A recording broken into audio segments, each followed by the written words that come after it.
మీరు ఇన్ని సినిమాలు ఎప్పుడు రన్ చేస్తూనే ఉంటారు, నిరంతరాయంగా ప్రక్రియ ఎలా కొనసాగుతూనే ఉంటుంది. అయినా చాలా కూల్గా ఉంటారు, ఏంటి కారణం? అంటే మనం డల్గా ఉంటే ముసలోళ్ళు అయిపోతామండి, ఎనర్జీగా ఉంటే యంగ్ అవుతాం.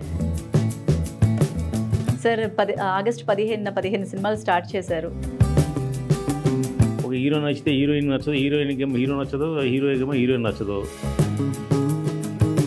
అండ్ మీకు చాలా గట్స్ ఎక్కువ కదా, అంటే హిట్లు ఫ్లాపులతో సంబంధం లేకుండా ఆ గట్స్ కోసం సినిమాలు తీస్తున్నాం. యూట్యూబ్లో కింద కామెంట్ ఏం పెడతారంటే ఈ హిట్ ఏం తీస్తాలేరా అంటాడు. ఈ సోషల్ మీడియా వచ్చిన తర్వాత ఏంటంటే ఎవరిని డైరెక్ట్గా తిట్టక్కలేదు. అప్పట్లో ప్రజలకు ఉన్న ఒకే ఎంటర్టైన్మెంట్ థియేటర్. ఇంకోటి ఉందండి, మందు.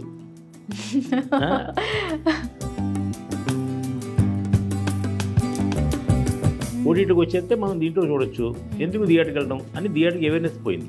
సార్ మీరు కోటీశ్వర్లు సార్, బాగా కోట్లు ఉన్నాయా? ఈ కోట్లు ఉన్నాయి, 28 కోట్లు ఉన్నాయి నాకు, రోజుకో కోటు. సూపర్ అంటే ఇంపాసిబుల్ తీయటం ఎవరి వల్ల కాదు.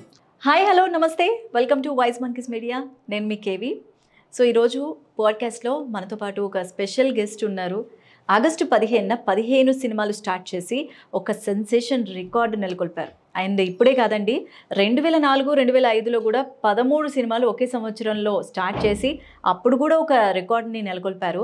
అండ్ దాదాపుగా ఆయన తీసిన 115 సినిమాల్లో 100 సినిమాలు భీమవరం టాకీస్ పతాకం పైన నెలకొల్పారనమాట. అంటే మీకు ఇప్పటికే అర్థమైపోయి ఉంటుంది ఆయన ఎవరు అనేది. సో తుమ్మలపల్లి రామ సత్యనారాయణ గారు. మరి ఆయన గురించి ఎన్నో తెలుసుకోవాలి. ఆయన కొత్తగా ఈ పరిశ్రమలోకి రాబోయే వారికి ఒక విధంగా చెప్పాలంటే ఒక డైరెక్షన్ ఇచ్చే ఒక గైడ్ అని అనుకోవచ్చు. సో ఆయన చిన్న సినిమాలకి ఎందుకు ప్రాధాన్యత ఇస్తారు, హై బడ్జెట్ సినిమాలు ఎందుకు తీయరు, ఇలాంటి డౌట్స్ అన్నీ కూడా ఉన్నాయి. ఎందుకు సక్సెస్ సినిమాలు తక్కువగా ఉంటాయి ఆయన చరిత్రలో, ఇలాంటి ఎన్నో డౌట్స్ ఉంటాయి. అన్నీ కూడా ఈ ఇంటర్వ్యూలో తెలుసుకునే ప్రయత్నం చేద్దాము. నమస్తే అండి. నమస్తే అండి. ఎలా ఉన్నారు సార్? సూపర్గా ఉన్నానండి. మీరు ఎప్పుడు ఆల్వేస్ సూపర్ సార్, చాలా ఎనర్జెటిక్గా ఉంటారు. అసలు అంటే జనరల్గా బయట నేను చూస్తుంది ఏంటంటే ఒక సినిమా చూస్తే చాలా డిప్రెషన్లో ఏదో టెన్షన్లో ఉంటూ ఉంటారు. మీరు ఇన్ని సినిమాలు ఎప్పుడు రన్ చేస్తూనే ఉంటారు, నిరంతరాయంగా ప్రక్రియ ఎలా కొనసాగుతూనే ఉంటుంది. అయినా చాలా కూల్గా ఉంటారు, ఏంటి కారణం? అంటే మనం డల్గా ఉంటే ముసలోళ్ళు అయిపోతామండి, ఎనర్జీగా ఉంటే యంగ్ అవుతాం. ఓకే. అందుకే నేను చేసే పని మీద మనం కాన్సన్ట్రేట్ చేస్తే డెఫినెట్గా సెక్స్ అవుతాం ఉద్దేశంతో ఎప్పుడు యాక్టివ్గా ఉంటాం. ఓకే. అందులో ఏజ్ పరిమితం లేదు, మన మైండ్కి ఏజ్ తప్ప మనకి వయసు ఏం అక్కర్లేదు. అందువల్ల రెగ్యులర్గా సినిమాలు చేస్తూ ఉంటాం. ఇంకో ప్రొఫెషన్ తెలియదు కాబట్టి. ఓకే సార్, అంటే కళనే నమ్ముకుంటున్నారు. అయితే ఇక్కడ నేను ఒక క్వశ్చన్ అడగాలి. అంటే కళని నమ్ముకొని ఒక ప్యాషన్గా భావించే వారికి ఓకే, ఈ రంగంలో ఎన్ని ఒడిదుడుకులు ఎదురైనా కూడా కొనసాగుతూనే ఉంటారు. మీరు ఒక బిజినెస్గా తీసుకున్నారు అని కొంతమంది వాదిస్తూ ఉంటారు. ఆయన కళ కోసం కాదు, కళని ఒక బిజినెస్గా తీసుకున్నారు అనేది, అది ఎంతవరకు నిజం? వాళ్ళకి ఇచ్చే సమాధానం ఏంటి? కళ కోసం అంటే కళని దేశ సేవ చేయడం కోసం కాదు కదండి. కళ అనేది ఒక 10 రకాల వ్యాపారంలో కళాత్మకమైన వ్యాపారం ఒకటి. మనం ఆ కళాత్మక వ్యాపారంగా చేస్తున్నాం. కళ విత్ బిజినెస్ అండి ఏదైనాను. మన సేవ అంటే సర్వీస్ అంటే ఓన్లీ సేవ చేస్తాం, ఇది సేవ కాదు. ఇది కళ అనేది ఒక దాంట్లో ఒక నవరసాలు అదో రసం. అది మన వ్యాపారం, బంగారం వ్యాపారం, బట్టల వ్యాపారం, అలా ఇదో వ్యాపారం. ఇది కళకు సంబంధించిన వ్యాపారం కాబట్టి సినిమా వ్యాపారం అది చేస్తున్నాం. ఎవరైనా భారతదేశంలో సినిమా అనేది వ్యాపారమే చేస్తారండి, కళాత్మకంగా ఎవరు చేయరు. చేస్తే వాళ్ళు ఒక సినిమాతో వెళ్ళిపోతారు. వాళ్ళు అందరూ అలా ఉన్నా మీకు మాత్రం ఈ పేరు ఎందుకు వచ్చిందా అనేది నాకు అర్థం కాలేదు. అన్ని ఇంటర్వ్యూలో పక్కగా చెప్తూ ఉంటాం కాబట్టి నేను బిజినెస్ మ్యాన్ని, బిజినెస్ చేస్తామని. ఓకే సార్, ఆగస్టు 15 సినిమాలు స్టార్ట్ చేశారు. ఎంతవరకు వచ్చాయి, ఎన్ని సినిమాలు, ఎప్పుడు రిలీజ్ అవబోతాయి? అప్పుడు చెప్పాం కదండి, ఆగస్టు 15 చెప్పాం. మళ్ళీ 2026 ఆగస్టు 15 లోపు రిలీజ్ చేస్తామని. ఇప్పుడు జరుగుతుంది. మీరు అన్నట్టుగా రోజు ఒక సమస్య స్టార్ట్ అవుతుంటుంది. ఒక హీరో నచ్చితే హీరోయిన్ నచ్చదు, హీరోయిన్కి ఏమో హీరో నచ్చదు, హీరోకి ఏమో హీరోయిన్ నచ్చదు. మళ్ళీ వాళ్ళ క్లాష్. మనకు నచ్చిన వాళ్ళు పెట్టుకుంటే వాళ్ళు ఏమో అది కాదండి, ఇలా చేద్దాం అలా చేద్దాం సలహాలు ఇస్తున్నారు. ఇలాంటి రిక్వైర్మెంట్స్ కూడా ఉంటాయి. మరి చాలా సినిమాలు, పెద్ద సినిమాల్లో అయితే నాకు ఆ అమ్మాయి అయితే హీరోయిన్ అయితే చేస్తాను, అయితే అమ్మాయి చేయనంటారు. పెద్ద సినిమాల్లో విన్నాను, అంటే ఆ హీరో చెప్పిన హీరోయిన్ని లేదంటే విలన్ని చేస్తారు అని. చిన్న సినిమాల్లో కూడా అలాగే పెద్ద సినిమాలు డిమాండ్ చేస్తారు. కత్రినా కైఫ్ లేకపోతే నేను చేయను అని హీరో చెప్తాడు అనుకోండి, ఎగ్జాంపుల్. మా దాంట్లో డిమాండ్ చేయరు, రిక్వెస్ట్ చేస్తారు. ఆ అమ్మాయికి సరే ఈ అమ్మాయి బాగుంటుందేమో చూడండి సార్ అని చెప్తారు. మనకి ఆ అమ్మాయిని ఒకటి, ఈ అమ్మాయిని ఒకటే. సరే హీరోకి నచ్చిన అమ్మాయిని పెడితే కొంచెం మధ్య కెమిస్ట్రీ బాగుంటుంది కదా, లేదా ఎడముఖం పెడముఖంగా ఉంటారు ఉద్దేశంతో నచ్చింది పెడతాం జనరల్గా. దానివల్ల మాకేం నష్టం లేదు. ఇప్పుడు ఆ అబ్బాయి చెప్పినా అందమైన అమ్మాయిని చెప్తారు కదా. హీరోయిన్ అంటే అందంగా ఉండాలని ఒక రూల్ ఉంది కదా. కాబట్టి ఆ అందమైన అమ్మాయి నాకంటే బెటర్ సలహాని చెప్తే డెఫినెట్గా తీసుకుంటాం. అది ఇబ్బంది లేదు అనుకోండి. ఈ కాకుండా ఈ కథల్లోని వాటిలోని డైరెక్టరు అతనికి కావాలని రిక్వైర్మెంటు ఇవన్నీ కొంచెం ఎక్కువ సమస్యలు ఉంటాయి. అవన్నీ పడతాం, పర్లేదు, అలవాటు అయింది కదా అని చేస్తున్నాము. 15 సినిమాల్లో ఒక 5 సినిమాలు మాత్రం పెద్ద సినిమాలు అండి. అంటే ఆల్రెడీ బడ్జెట్ సూపర్ హిట్ సినిమాలు తీసిన డైరెక్టర్లు అండి. ఒక యండమూరి వీరేంద్రనాథ్ గారు, ఆయన. రెండోదేమో సాయి ప్రకాష్ గారు అని బెంగళూరులో ఉంటారు. ఆయన తెలుగు ఆయనే. బెంగళూరులో 94 కన్నడ సినిమాలు చేశారు, ఒక 12 తెలుగు సినిమాలు చేశారు. దాంట్లో ఎక్కువ హిట్లు చేశారు ఆయన. ఆయన ఖైదీ గారు అని ఒక సినిమా తీశారు మోహన్ బాబు పెట్టి. అలా అమ్మలేని పుట్టిల్లు, ఖైదీ నాగమ్మ, చాలా హిట్లు తీశారండి. ఆయన డైరెక్టర్, ఆయన బెంగళూరు ఉంటారు. ఇంకో ఆయన యండమూరి వీరేంద్రనాథ్ గారు. మూడైన జేకే భారవి గారని రామదాసు, అన్నమయ్య చిత్రాల కథా రచయిత. ఆయన చాలా పెద్ద ఆయన, కొంచెం కాస్ట్లీ పర్సన్ ఆయన. అయితే మనకి అందుబాటులో ఉండే పర్సన్ ఆయన ఒకటి. తర్వాత ఉదయ్ భాస్కర్ గారని ఇంతకుముందు వాసవి వైభవం, వెంగమాంబ లాంటి మైథలాజికల్ సినిమాలు చేశాడు. అలాగే దేవి భాగవతం అని పెద్ద మెగా సీరియల్ చేశారు, చాలా సీరియల్ చేశారు. నాకు తెలిసి ఆయన ఆంధ్రప్రదేశ్లో ఉన్న అందరు ముఖ్యమంత్రుల చేతుల మీదుగా ఆయన నంది అవార్డుని అందుకున్న గొప్ప డైరెక్టర్. నేను విజేత ఉన్నవాడు, చాలా మంచి డైరెక్టర్, నాకు చాలా మిత్రుడు. ఆ నలుగురు కొంచెం వన్ కేటగిరీ. తర్వాత కొత్త డైరెక్టర్ ఉన్నారు, మాతో 4-5 సినిమాలు పనిచేసి మళ్ళీ పనిచేస్తున్న సినిమా డైరెక్టర్లు ఉన్నారు. ఫ్రెష్గా వచ్చిన మాత్రం 3-4 ఉంటారు.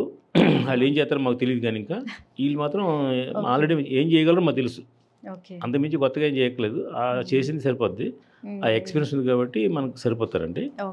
దీంట్లో ఒక సినిమా మేఘాలయలో మొన్న లొకేషన్ చూసి వచ్చాము ఒక సినిమా కోసం.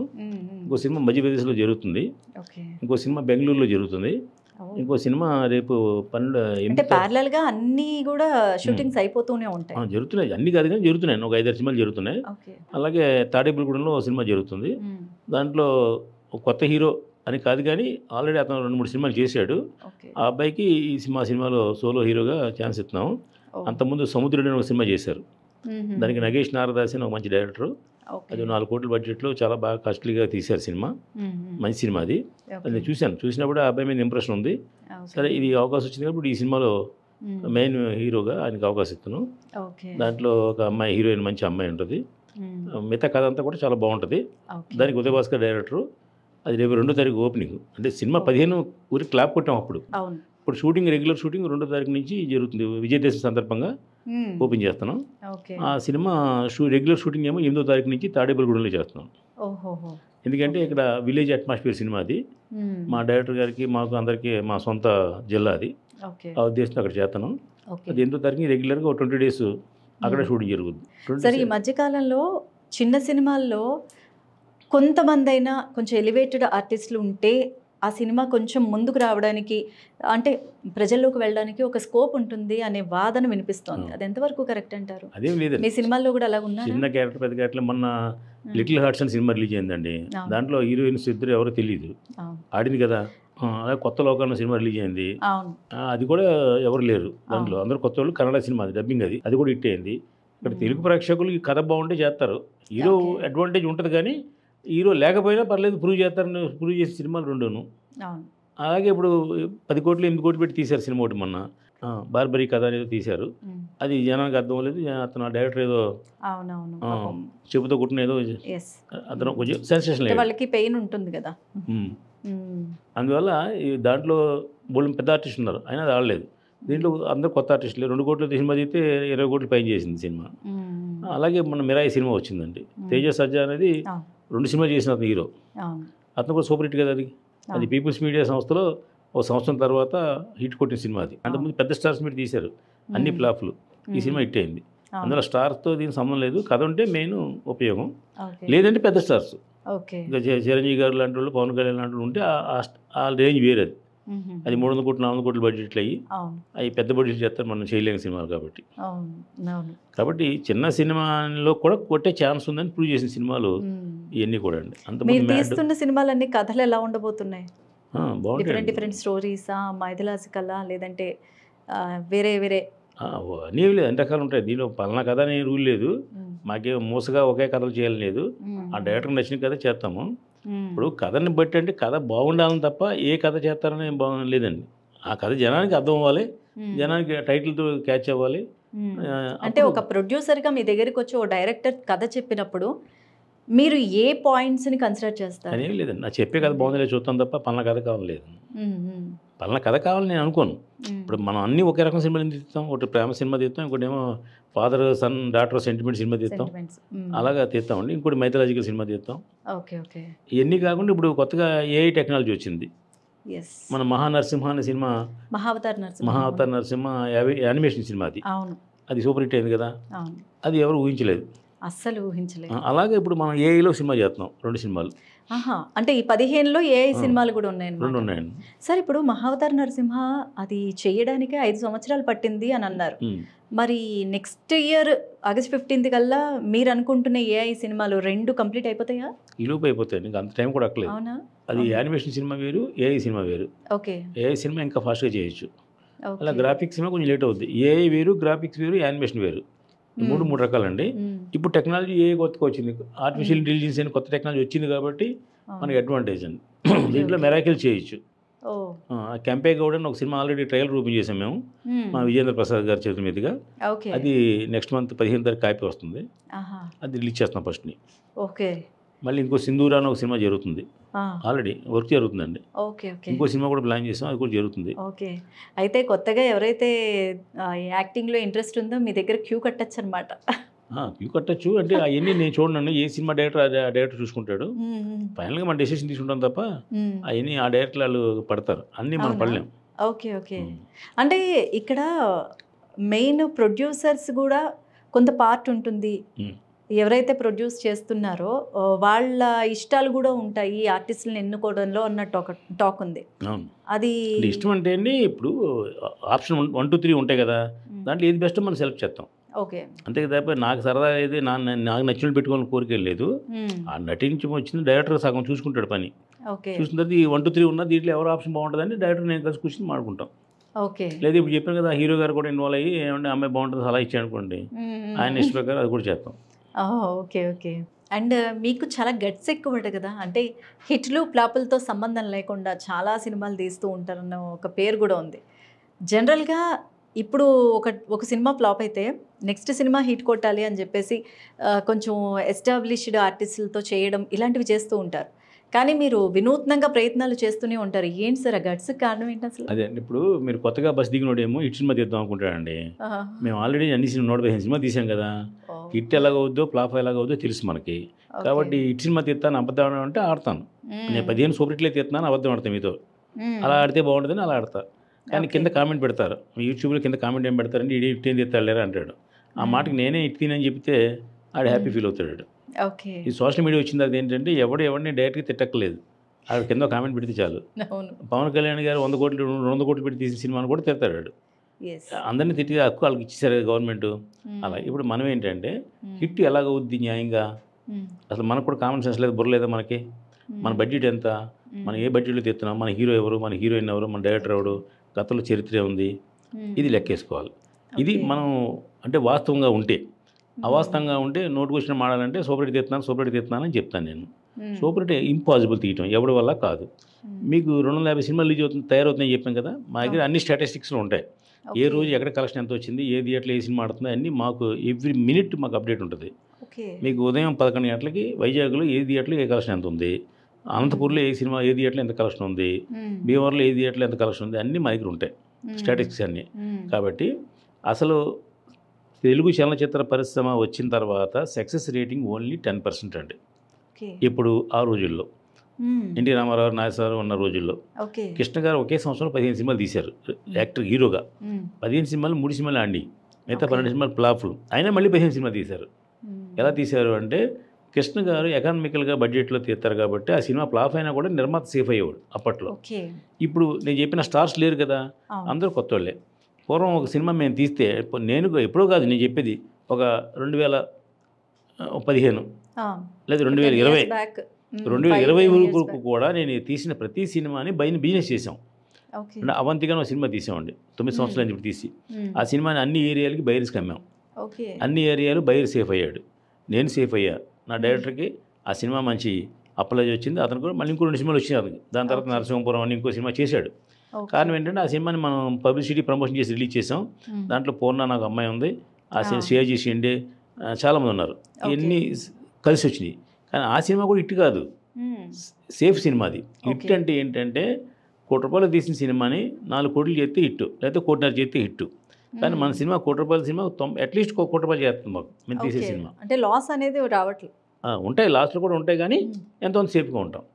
హిట్ వేరు, సేఫ్ వేరండి. తర్వాత సక్సెస్ఫుల్గా సినిమా తీయటం వేరు, సక్సెస్ఫుల్ సినిమా తీయటం వేరు. దానికి దీని తేడా చెప్పమంటారా? 2 సక్సెస్ఫుల్లే కదా. సక్సెస్ఫుల్గా సినిమా తీయటం అంటే మీరు సినిమా స్టార్ట్ చేసిన తర్వాత ఫినిష్ చేసే వరకు ఏ విధమైన ఆటంకాలు లేకుండా, కెమెరామ్యాన్ డైరెక్టర్ దెబ్బలాడుకోకుండా, హీరో హీరోయిన్ దెబ్బలాడుకోకుండా, మధ్యలో ఆగిపోకుండా ఇలాంటి తీయడానికి సక్సెస్ఫుల్గా సినిమా తీయటం అంటారు. సక్సెస్ఫుల్ సినిమా అంటే జనం మెచ్చి ఆదరించి అభిమానించే సినిమాని సక్సెస్ఫుల్ సినిమా అంటారు. అందువల్ల సక్సెస్ఫుల్కి అంత తేడా ఉంది. నేను సక్సెస్ఫుల్గా సినిమా తీయగలను, సక్సెస్ఫుల్ సినిమా నేను తీయలేను కూడా అని డిసైడ్ అయ్యాను ఇన్ని సినిమాలు తీసిన తర్వాత. చాలామంది బోకులు ఏంటంటే ఖాళీగా ఉన్నవాళ్ళు కృష్ణనగర్లో అక్కడెక్కడ తిరిగి వాళ్ళు ఏమనుకుంటారంటే ఆడే సినిమా తీసాడు, ఈడే సినిమా తీసాడని వేరే వాళ్ళ గురించి, అంటే నా గురించి కాదు, వేరే వాళ్ళ గురించి కూడా మాడుకుంటారు. అసలు అలా మాడుకునే హక్కు నీకేం తీసింది? నువ్వేం సినిమా తీసావు? నువ్వేం సినిమా తీసావు? ఒక్క సినిమా స్టార్ట్ చేసావా? ఒక్క సినిమా ఫినిష్ చేసావా? అసలు పెయిన్ ఏంటంటే నిజంగా సినిమా తీసినవాడు మాట్లాడు. ఎందుకు మాట్లాడంటే అన్ని పెయిన్స్ తెలుసు కాబట్టి. ఏమి సినిమా తీసినాడు, ఏంట్రా తొక్కలో సినిమా ఎవడు చూస్తాడరా అంటాడు. నిజమే. చిన్న సినిమాని ఆదరించాలరా అంటాడు. ఆదరించాలరా అన్న సన్నాసి ఒక థియేటర్కి వెళ్ళి ఒక టికెట్ కొంటావు. నేనైతే ప్రతి సినిమా చూస్తాను, ₹100 టికెట్ కొని ప్రతి సినిమా చూస్తాను. ఇదివరకైతే సెకండ్ షో ప్రతిరోజు నేను చాలాసార్లు కాల్ చేసినప్పుడు కూడా ప్రతి సినిమా ఫస్ట్ షో మీరు వెళ్ళి థియేటర్లో ఉన్న నీ సినిమా చూస్తున్నా అనేవాళ్ళు. ఎందుకు చూస్తామంటే ఆ కొత్త కుర్రాడు ఏం తీశాడు, ఎలా తీశాడు, దాంట్లో ఏదైనా మంచి లొకేషన్ ఉందా, లేకపోతే మంచి హీరోయిన్ ఉందా, లేకపోతే మంచి క్యారెక్టర్ కామెడీ ఆర్టిస్ట్ ఉన్నాడా, ఎవరికైనా మనం ఏదైనా చిన్న ఛాన్స్ ఇద్దామా అనే ఉద్దేశంతో చూస్తాం. లేకపోతే ఒక కొత్త లొకేషన్ చూసాడు అతను, ఏ లొకేషన్ బాగుంది, అది లొకేషను దగ్గరగా ఉంది కదా, ఇలా మేము క్యాలిక్యులేట్ చేసి సినిమా చూస్తాం. అది బాగున్నా బాగోపోయినా ఒక ₹100 టికెట్ ఆ నిర్మాతకి సపోర్ట్ చేద్దామని ఇస్తాం. ఈ మీటింగ్లు పెట్టేవాళ్ళు, కామెంట్లు పెట్టేవాళ్ళు, ప్రతి చిన్న ప్రొడ్యూసర్ కూడా ఖచ్చితంగా ఆడి సినిమా కాకపోయినా పక్కోడి సినిమా సరే వెళ్ళాలి థియేటర్కి. ఒక్క టికెట్ కొను, ₹100 కదా. ఇవాళ ₹100 అంటే ఏమవుతుంది దాంట్లో? ఇక్కడ ఇంకొక పాయింట్ అడగాలి సార్. ఇప్పుడు ఇంతకు ముందు అంటే నా చిన్నప్పుడు కానీ ఆ పాత సినిమాలప్పుడు కానీ సినిమా రిలీజ్ అయిన తర్వాత మౌత్ పబ్లిసిటీ తప్పితే రివ్యూస్ అనేది ఎక్కువగా వచ్చేవి కాదు.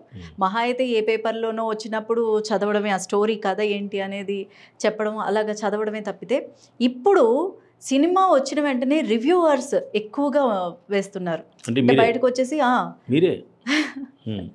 మేమే అంటే రివ్యూస్ ఈ సినిమాల మీదే డిపెండ్ అయ్యే రివ్యూవర్స్ ఎక్కువగా టాక్ని తీసుకొస్తున్నారు. సో ఈ రివ్యూవర్స్ ఆ ఎఫెక్ట్ ఎంతవరకు పడుతుంది సినిమాల మీద? ఉంటుందండి. ఇప్పుడు పూర్వం వేరు, ఇప్పుడు వేరు. టెక్నాలజీ పెరిగిన తర్వాత, ఈ కరోనా తర్వాత, కరోనా ముందు అంటే రివ్యూస్ ఇచ్చే టాక్ ఏదైతే ఉందో అది పాజిటివ్ టాక్ ఏనంటే కరెక్ట్ టాక్ ఇస్తున్నారా? అది వేరే విషయం అండి. ఆ రివ్యూ టాక్ వల్ల నష్టం ఉంది, దాని గురించి మాట్లాడుకుందాం. ఇప్పుడు కరోనాకు ముందు టెక్నాలజీ వేరు, కరోనా తర్వాత టెక్నాలజీ వేరు. అంటే ఇంతకుముందు థియేటర్లో తప్ప ఎవడో ఓటీటీలో వస్తుందా, ఇంకో దాంట్లో వస్తుందో చూద్దామనే ఆలోచన అప్పట్లో లేదు. అప్పుడు ఓటీటీలు కూడా లేవు, ఉన్నాయి, ఎక్కడో ఉన్నాయి, ఎవరికో తెలియదు. కోవిడ్ తర్వాత ఎక్కువైపోయాయి. కరోనా తర్వాత ఏంటంటే ఈజీగా సినిమా చూడడం అలవాడైంది. ఇదివరకు మనం థియేటర్కి వెళ్ళేవాళ్ళం, ఇప్పుడు మన ఇంటికి థియేటర్ వచ్చింది, అంటే ఫోన్కి వచ్చింది. ఆ టెక్నాలజీ పెరిగిన తర్వాత ఏమైందంటే మళ్ళీ అంత కష్టపడి థియేటర్కి వెళ్ళి లోపలికి కూర్చుని మళ్ళీ వచ్చి మళ్ళీ పాప్కార్న్ ₹150 పడుకొని ఈ గోలంతా ఎందుకు లేని ఇంట్లో చూస్తున్నారు జనం. పైకి ఇప్పుడు పూర్వం రేట్లు ఎక్కువ ఉండేవి, కాస్ట్లీ ఉండేవి, ఇప్పుడు చాలా తగ్గిపోయింది. ఆహా అనేది ముందు ఫస్ట్ ఛానల్ వచ్చిన తర్వాత సంవత్సరానికి ₹350, అంటే రోజుకి ₹1. రోజుకి ₹1తో అపరిమితమైన ఆనందం మన ఇంటిలో పోయి చూసే అవకాశం కలిగింది. అందువల్ల ఆహా తర్వాత మేము కూడా ఓరసి ఓటీటీ అని పెట్టాం. అలాగే చాలా వచ్చినాయి, బీసీనీ నెట్ అని ఇంకా చాలా వచ్చినాయిలేండి లోకల్గా. ఈ కాకుండా నేషనల్గా మనకి నెట్ఫ్లిక్స్, అమెజాన్ ఇలాంటివన్నీ వచ్చినాయి. తర్వాత G5 ఇలా వచ్చినాయి. ఇలా రావడం వల్ల ఏంటంటే అన్ని సినిమాలు 10 రోజులు అటు ఇటుగా థియేటర్లు ఓటీటీ వచ్చేస్తాయి. ఓటీటీకి వచ్చేస్తే మనం దీంట్లో చూడొచ్చు, ఎందుకు థియేటర్కి వెళ్ళడం అని థియేటర్కి అవేర్నెస్ పోయింది. అలాగే అంతకుముందు శాటిలైట్ ఉండేది. శాటిలైట్ అంటే జెమినీ టీవీ, మా టీవీ, ఈటీవీ లాంటివి ఉండేవి. అప్పట్లో సినిమాలు ప్రతిరోజు 3-4 పడేవి. కానీ రిలీజ్ అయిన 6 నెలల తర్వాత సంవత్సరం తర్వాత రూల్ ఉంది. అసలు సంవత్సరం తర్వాత అమ్మాలి రూల్ ఉందండి. ఇప్పుడు ఏంటంటే ఆ రూల్ కూడా అతిక్రమించి 15 రోజులు కూడా 15 రోజులు విత్ ఇన్ 1 మంత్ వచ్చేస్తుంది. అప్పుడు ప్రేక్షకుడు ఏమనుకుంటున్నాడు, ఈ సినిమా ఎందుకులే 10 రోజులు వస్తుంది కదా థియేటర్లో అటు చూద్దాం లేదు, ఓటీటీలో చూద్దాం అనుకుంటున్నాడు తప్ప థియేటర్కి వెళ్ళట్లేదు. అది మీరు అన్నట్టు ఏ Pawan Kalyan cinema hit cinema అనుకోండి, సరే ముందు ఆ చూస్తే ఆ ఉత్సాహం ఉంటుంది ఉద్దేశంతో చూస్తున్నారు. ఇప్పుడు టాప్ 10 హీరోస్ తప్ప 11 హీరో నుంచి థియేటర్కి వెళ్ళట్లేదు జనం. అది నెంబర్ 1 మైనస్. ఇప్పుడు వాళ్ళందరినీ థియేటర్ రప్పించాలంటే ఇలాంటి ఇప్పుడు ఓజీ లాంటి సినిమా ఒకటి ఆడింది అనుకోండి, థియేటర్లో అవేర్నెస్ పెరుగుద్ది. ఇందాక మీరు మిరా ఏం చెప్పారు, మిరా ఎందుకు చూశారంటే ఓటీ గ్రాఫిక్స్, ఆ తేజ సజ్జా అన్న కూడా అంతకుముందు హనుమాన్ అన్న సూపర్ హిట్ సినిమా చేశాడు కాబట్టి ఆ ఇంప్రెషన్ అనేది సినిమా మీద ఉంటుంది. ఓ హిట్ సినిమా తీసిన హీరో మీద ఇంప్రెషన్ ఉంటుంది. అలాగే ఓ బ్యాడ్ ఫ్లాప్ సినిమా తీసిన హీరో మీద ఆడి మన ఫ్లాప్ అయింది ఇది ఫ్లాప్ అవుతుంది అని జనంలోనే చిన్న వీక్నెస్ ఏర్పడుతుంది. ఆ ఉద్దేశంతో తర్వాత రేటు 10% సక్సెస్ చెప్పాను కదండి అప్పుడు ఇప్పుడు అది 5% పడిపోయిందండి. ఫర్ ఎగ్జాంపుల్ ఇది అక్టోబర్ నెల, సెప్టెంబర్ నెల కదండి, ఆగస్టు నెలలో 26 సినిమాలు ఇవ్వండి. 26లో 1-2 ఆడినవి, అవి కూడా డబ్బింగ్ సినిమాలు తప్ప మిగతా స్టేట్ సినిమాలు ఏమీ ఆడలా. మా దగ్గర టోటల్ రిపోర్ట్ ఉంది.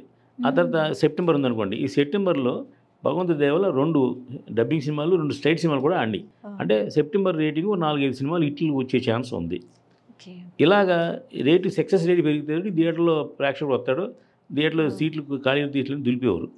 అసలు నాకు థియేటర్ ఉండేదండి. మా టైంలో ఎప్పుడు థియేటర్లో షో క్యాన్సిల్ అనేది ఉండేది కాదు. ఎప్పుడో ఒకసారి తుఫాన్ వచ్చినప్పుడు షో క్యాన్సిల్ అయింది, లేదా ఏదో భూకంపం వచ్చినప్పుడు షో క్యాన్సిల్ అయింది తప్ప థియేటర్లో జనం లేక ఎప్పుడు షో క్యాన్సిల్ అవ్వాలి. ఇప్పుడున్న టెక్నాలజీ ఏంటంటే నెంబర్ 1 థియేటర్లో అప్పట్లో ప్రజలకు ఉన్న ఒకే ఒక్క ఎంటర్టైన్మెంట్ థియేటర్, ఇంకోటి ఉందండి మందు. అది మగవాళ్ళకే కదా సార్, ఇది తక్కువ. ఆడవాళ్ళకి టీవీలు ఉన్నాయి కదా మీకు. ఇప్పుడు ఏమైందంటే ఈ టెక్నాలజీ పెరిగిన తర్వాత రేటింగ్ కూడా పడిపోయింది. 5% సక్సెస్ రేటింగ్ అండి. కాబట్టి ఇప్పుడు ఈ సోదరుని ఎందుకు చెప్తానంటే, మీరు ఎందుకు ఇటు సినిమా తీయలేదని అన్న దానికి చెప్తున్నాను. సక్సెస్ రేటింగ్ 5% ఉన్నప్పుడు దాంట్లో మనం ఎందుకు ఉంటాము, ఎలా ఉండగలము అంటే ప్రయత్నం చేస్తాం.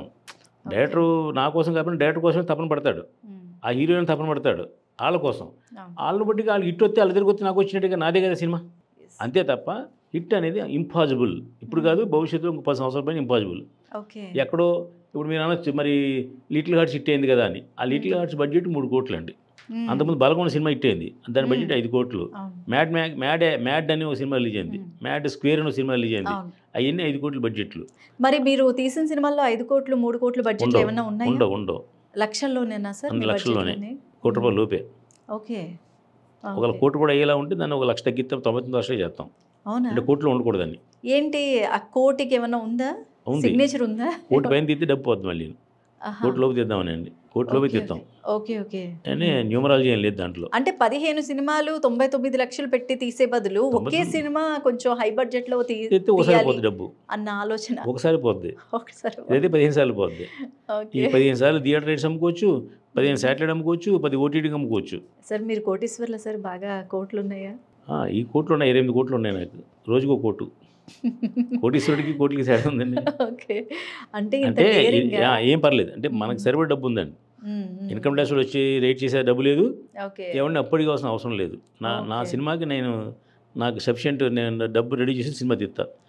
మీరు అడిగారు కాబట్టి చెప్తున్న డబ్బు ఉందంటే, నేను ఇంతవరకు 115 సినిమాల్లో కూడా నాకు ఎవడో ఒక పార్ట్నర్ కానీ ఒక ఫైనాన్సర్ కానీ లేడు.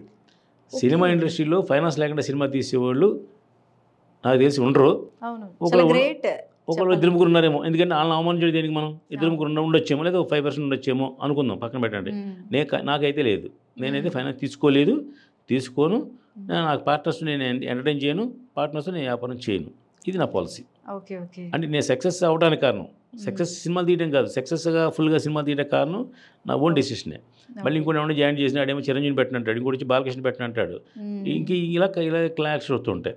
కాబట్టి ఆ పిచ్చి పని లేకుండా మనకు సంబంధం లేదు. మనం ఇందా మీరు అన్నారుగా 15 సినిమాలు తీయటం గట్స్ ఉండాలని, ఆ గట్స్ కోసం సినిమాలు తీస్తున్నాం సార్. ఇప్పుడు ఇక్కడ ఇంకొక పాయింట్ ఏంటంటే, మొన్న ఒక ప్రెస్ మీట్లో, అంటే మీడియా ఫంక్షన్లో, ఒక రిలీజ్ ఫంక్షన్లో ప్రసన్న కుమార్ గారు ఒక మాట అన్నారు. జనరల్గా 100 కోట్ల బడ్జెట్ అవుతుంది అంటే 98 కోట్లు ఆర్టిస్టుల రెమ్యూనరేషన్కే పోతుంది, 2 కోట్లు మాత్రమే సినిమా తీయడానికి అవుతోంది అని. అంటే ఒక విధంగా ఇప్పుడు చెప్పుకోవాలంటే రెమ్యూనరేషన్లకే ఎక్కువ పెడుతున్నారంటారా నిజంగానే? అంతే కదండి. ఇప్పుడు పెద్ద సినిమాకి రోజుకి 5 లక్షలు ఖర్చు అవుద్దండి. అంటే 100 రోజులు షూటింగ్ చేస్తే ఎంత అవుద్ది? 5 కోట్లు అవుద్ది. ఇది షూటింగ్ కాస్ట్. నేను చెప్పేది షూటింగ్ కాస్ట్ అంటే కెమెరా, భోజనాలు, ఈ లొకేషన్ ఇన్ని కలిపి 5 లక్షలు అవుద్ది. ఇది అంటే 5 కోట్లు అవుద్ది సినిమాకి. మిగతా 95 కోట్లు మీరు ఆయన చెప్పిన ప్రసన్న కుమార్ గారు చెప్పినట్టు రెమ్యూనరేషన్లే. అంటే ఇప్పుడు ఓజీ సినిమాని తీసుకున్నాం అనుకోండి, అది 300 కోట్ల బడ్జెట్ అన్నారు. వీళ్ళందరి రెమ్యూనరేషన్ నామినల్ గా తీసుకుంటే ఎంతలో సినిమా తీయచ్చు? 200 కోట్లు ఉంటాయి. 200 కోట్లలో తీయచ్చు. 200 కోట్లు రెమ్యూనరేషన్ ఉంటాయి. ఓకే. రెమ్యూనరేషన్స్ ఉంటాయి. అసలు నామినల్ గా తీసుకుంటే వాళ్ళు కనుక అదే నువ్వు 100 కోట్లు ఎక్స్ట్రా ఉంటుంది. అది నామినల్ ఎందుకు తీసుకోవాలి? అంటే తీసుకుంటే ఎందుకు తీసుకోవాలన్నా అందుకు నేను చేద్దాం అందరి పవన్ కళ్యాణ్ ఫ్రీగా చేస్తాను, నేను చేస్తాను. అందుకని వాళ్ళ డిమాండ్ అలా ఉంటుంది కాబట్టి అండి. Okay. Mega compound. Mega compound చెడ్డది కాదు. మెగా కాంపౌండ్ వీళ్ళందరికంటే చాలా మంచి కాంపౌండ్ తెలుసా మీకు? పవన్ కళ్యాణ్ గారు కానీ, చిరంజీవి గారు కానీ, రామ్ చరణ్ కానీ, అల్లు అర్జున్ కానీ, అసలు ఆ కాంపౌండ్లో ఉన్న 9 మంది హీరోలు కూడా ఎవరు కూడా ముందు రెమ్యూనరేషన్ తీసుకోరు. ఇది చాలా మంది తెలియని విషయం ఏంటంటే రెమ్యూనరేషన్ తీసుకోరు ముందు. వాళ్ళు మాడుకుంటారు. అంటే మీకు డేట్లు ఇవ్వడమే గ్రేట్. మీకు డేట్లు ఇస్తే మీ వెనకాల 100 మంది ఫైనాన్స్లో వస్తారండి. సపోజ్ రామ్ చరణ్ సినిమా ఉంది, అందుకో 50 కోట్లు అనుకోండి, ఊరికనే ఎగ్జామ్ చెప్తే 50 కోట్లు అనుకోండి, 50 కోట్లు తీసుకోడు అతను. ఏదో నామినల్గా 5 కోట్లు ఎంతో అడ్వాన్స్ ఇస్తారు. మిగతా 45 కోట్లు కూడా సినిమా రిలీజ్ తీసుకుంటారు. సపోజ్ సక్సెస్ అయితే తీసుకుంటారు కాదు, రిలీజ్ ముందు రోజు తీసుకుంటారు. అంటే అప్పుడు బిజినెస్ అవుతుంది కదా. ఓకే. అప్పటికి అయిపోతుంది. రిలీజ్ అయిన తర్వాత మళ్ళీ వీళ్ళు కనబడరు. అందుకని రిలీజ్ ముందు రోజున తీసుకుంటారు. ఒకళ్ళు ఏ కారణం చేతైనా సినిమా బిజినెస్ అవ్వలేదు, ఏదో ఇబ్బంది వచ్చింది అనుకోండి, తగ్గిస్తారు కూడా.